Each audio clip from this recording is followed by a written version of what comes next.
Mr. Trump argued that his action was aimed at saving lives, especially those of U.S. citizens in that troubled region.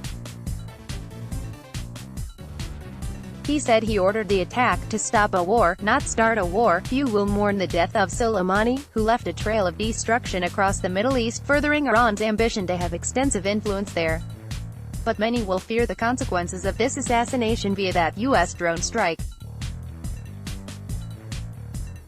More considered observers of the events in recent days fear that the move will have the direct opposite effect, risking a new phase of terrorist attacks in many different countries. U.S. citizens have now been advised to leave Iraq as thousands more American troops are deployed, and the Department of Homeland Security has stepped up precautions all across the U.S., especially in the bigger cities. The U.S. Democratic Senator Chris Murphy, a noted friend of Ireland, remarked ruefully, "One reason we don't generally assassinate foreign political officials is the belief that such action will get more, not fewer, Americans killed. The world in 2020 is a small place indeed.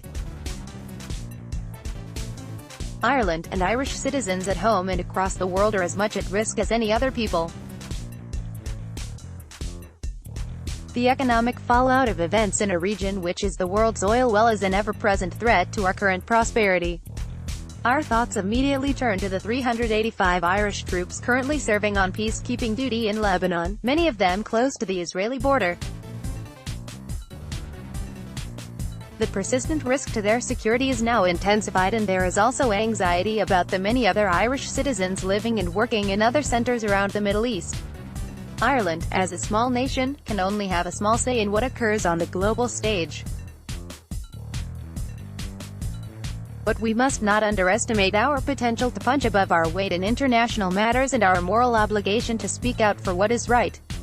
Ireland's long history of participation in international peacekeeping gives us a certain credibility within the United Nations. At times of dangerous actions such as this, the UN seems rather toothless and irrelevant. But the UN is among the few hopes the world has of some kind of sanity being brought to bear on a dangerously volatile situation. In June of this year, UN member states will vote on Ireland's bid to take a 2-year stint on the guiding UN Security Council. Because it involves an expensive campaign, the effort has wrongly been castigated as a vanity project. The reality is, events such as these emphasize the need for small nations to remain as active as possible in international discourse.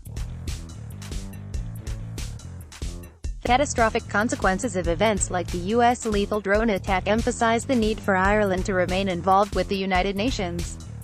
Irish Independent. Let's block ads. Why?